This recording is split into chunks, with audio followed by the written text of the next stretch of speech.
السلام علیکم ناظرین کرام، نئی ویڈیو میں آپ کو خوش آمدید کہتے ہیں۔ پاکستان ایک ایسی سرزمین بن گئی ہے کہ روزانہ کی بنیاد پر سرپرائزز ملتے ہیں۔ کل فضل الرحمان کے ساتھ میڈیا اینکرز کی ملاقات ہوتی ہے اور وہ آ کے بتاتے ہیں کہ فضل الرحمان تو ترامیم کے لیے تیار ہیں، یہاں تک کہ فوجی عدالتوں کے لیے بھی تیار ہو گئے ہیں، وہ ججز کی عمر بڑھانے کے لیے بھی تیار ہیں اور وہ اور بھی بہت ساری چیزوں کے لیے تیار ہو گئے ہیں۔ یہ تقریباً تمام اینکرز نے رپورٹ کیا اور میں نے کل آپ کو بتایا تھا کہ اصل چیز پتہ چلے گی جب فضل الرحمان خود بولیں گے۔ ابھی تک وہ بولے نہیں ہیں، لیکن اب ایک نیا اینگل سامنے آ گیا ہے۔ فضل الرحمان سے پی ٹی آئی کے وفد نے ملاقات کی ہے۔ صاحبزادہ حامد رضا اور بیرسٹر سلمان اکرم راجہ فضل الرحمان سے ملاقات کر کے جب باہر آئے تو یہ جو سلمان اکرم راجہ نے بات کی ہے، جو ڈیولپمنٹ سامنے آئی ہے، وہ بہت بڑی ہے۔ یعنی میں آپ کو الفاظ میں بتا نہیں سکتا کہ اس ٹائم یہ کتنی بڑی ڈیولپمنٹ ہے۔ پی ٹی آئی پہلے یہ کہہ رہی تھی کہ ہم کسی قسم کی آئینی ترمیم کا حصہ بن ہی نہیں سکتے، یہ جعلی اسمبلی ہے۔ اب ایک ڈیولپمنٹ سامنے آئی ہے جس میں فضل الرحمان کی پارٹی اور پی ٹی آئی دونوں مل جل کے ایک آئینی مسودہ تیار کریں گے، وہ شیئر کریں گے باقی جماعتوں سے کہ آپ نے اپنا مسودہ تیار کیا، ہمیں دکھایا نہیں دکھایا، اب ہم یہ والی آئینی ترامیم کرنا چاہتے ہیں، آپ کے ساتھ یہ مسودہ ہم شیئر کر رہے ہیں، آپ بتائیں۔ اب سمجھ یہی آ رہی ہے کہ وہاں پہ سلمان اکرم راجہ نے فضل الرحمان کو کھل کے بتایا کہ دیکھیں یہ آپ کا کاندھا استعمال کر کے دو کام کرنا چاہتے ہیں، ایک پی ٹی آئی کو بین کرنا چاہتے ہیں اور ایک عمران خان کا ملٹری ٹرائل کرنا چاہتے ہیں۔ رپورٹڈلی فضل الرحمان نے یہ جواب دیا سلمان اکرم راجہ کو کہ میں اپنا کندھا کسی کو استعمال نہیں کرنے دوں گا۔ اس کے بعد ایک کمیٹی بن گئی ہے، senator Kamran Murtaza J U I F کی طرف سے ہوں گے اور اس کمیٹی میں سلمان اکرم راجہ پی ٹی آئی کی طرف سے ہوں گے۔ یہ کمیٹی بیٹھے گی اور اپنی آئینی ترامیم تیار کرے گی جس میں اپوزیشن کی اور جماعتیں بھی شامل ہو سکتی ہیں، ہو سکتا ہے اچکزئی صاحب اپنا کوئی نمائندہ بھیج دیں، باقی بھی اگر جماعتیں ہیں تو وہ بھی اپنا نمائندہ بھیج دیں، لیکن ایک کمیٹی اپوزیشن جماعتوں کی اپنا ہی آئینی ترامیم کا مسودہ تیار کرے گی۔ اب اس میں اصل گیم کیا ہے، میری جو انڈرسٹینڈنگ ہے، اور میں آپ کو آگے جسٹس منیب کے حوالے سے بھی ایک جو رپورٹ ہو رہا ہے وہ بتاتا ہوں۔ بظاہر ایسا نظر آ رہا ہے جو ابھی تک رپورٹ ہوا ہے کہ فضل الرحمان کم از کم کسی جج کی ایکسٹینشن کے لیے تیار نہیں ہے، یعنی اگر وہ حکومت کا ساتھ بھی دینا چاہتے ہیں، جو کہ کچھ اینکرز نے خبر دی تھی، کچھ جرنلسٹ نے خبر دی تھی کہ ہماری ملاقات میں تو یہ کہا ہے فضل الرحمان نے، اگر وہ ساتھ دینا بھی چاہتے ہیں حکومت کا تو وہ کم از کم جج کی ایکسٹینشن میں ساتھ نہیں دینا چاہتے، وہ اس جج کے جانے کے بعد شاید ترامیم کے لیے تیار ہو جائیں۔ میری جو انڈرسٹینڈنگ ہے ساری دستیاب معلومات کی کہ فضل الرحمان آئینی ترمیم کے لیے اگر حکومت کا ساتھ دینا بھی چاہتے ہیں تو وہ 26 اکتوبر کے بعد دینا چاہتے ہیں تاکہ قاضی صاحب ایک بار ریٹائر ہو جائیں، گھر چلے جائیں تو بات بنے۔ اب کرنا کیا چاہ رہے ہیں، اس پر آتے ہیں۔ ناظرین اکرام، فضل الرحمان ٹائم گین کر رہے ہیں۔ اطلاعات کے مطابق وہ یہ کہہ رہے ہیں کہ ہم نے شاہد آفریدی کی طرح چھکے چوکے نہیں مارنے، بلکہ ہم نے مصباح الحق کی طرح کھیلنا ہے۔ یہ فضل الرحمان نے رپورٹڈلی پی ٹی آئی کے وفد کو کہا ہے، مطلب ہم نے ٹک ٹک کرنی ہے۔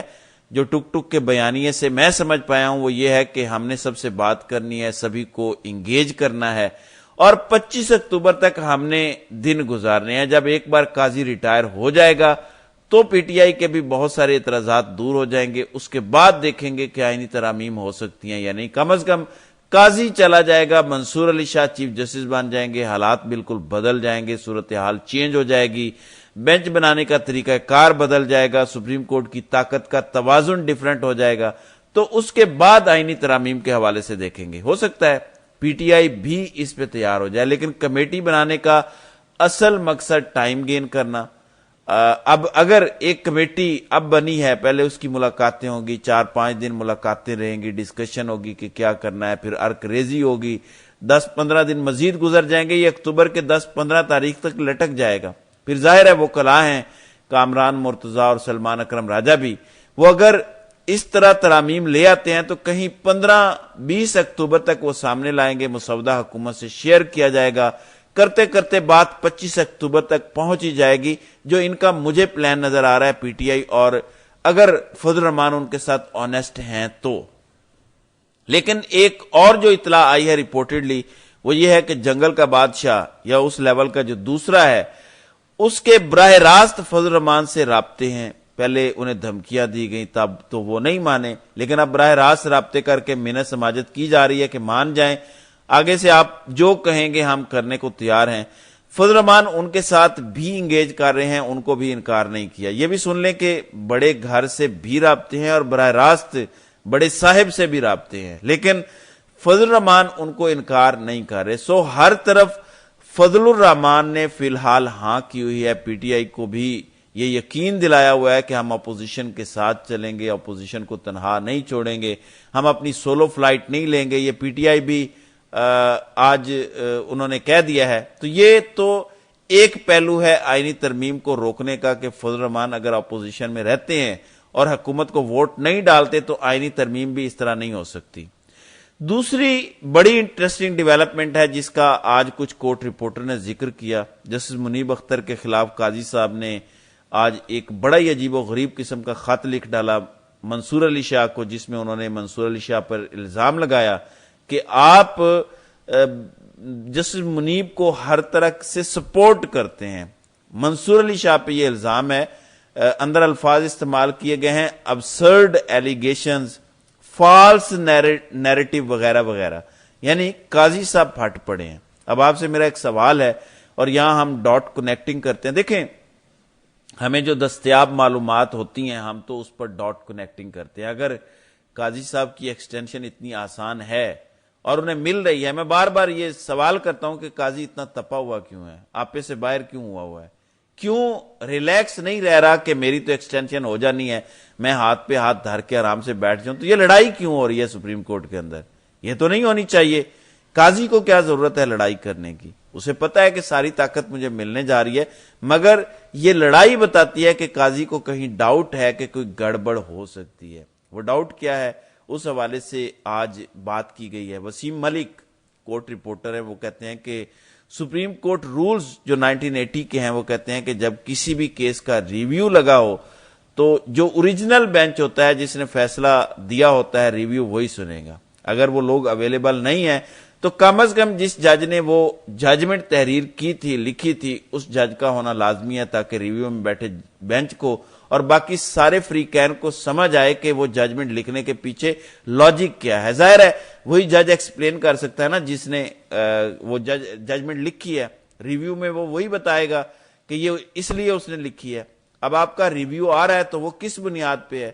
یہ ججمنٹ جو آرٹیکل 63A کی تھی، یہ لکھی تھی جسٹس منیب اختر نے۔ آپ اندازہ لگائیں قسمت کا، اس بینچ میں بندیال صاحب تھے، اعجاز الاحسن تھے، لیکن منیب اختر جو ہے وہ اعجاز الاحسن اور بندیال صاحب سے جونیئر تھے، لیکن انہوں نے یہ تحریر لکھی۔ یہ قدرت کا کمال آپ دیکھیں، فیوچر میں جو ہونا تھا، جو ہم سوچ نہیں سکتے تھے، اس کا اب جا کے ممکنہ طور پر فائدہ ہو سکتا ہے۔ فار ایگزامپل، منیب اختر اس کمیٹی کو ماننے سے انکار کر دیں اور بینچ میں نہ بیٹھیں تو سپریم کورٹ رولز یہ کہتے ہیں کہ وہی بینچ سنے گا، یا کم از کم جس جج نے وہ ججمنٹ لکھی ہے وہ ضرور ہونا چاہیے اس بینچ میں شامل۔ یہ اپنے رولز ہیں سپریم کورٹ کے، یہ فل کورٹ نے بنائے ہوئے ہیں، اس پہ سارا سپریم کورٹ کا نظام چل رہا ہے۔ ظاہر ہے قاضی صاحب کسی رول کو مانتے تو نہیں ہیں، لیکن اس سے سپریم کورٹ کے اندر مزید ری ایکشن آئے گا اگر انہوں نے رولز کو فالو نہ کیا۔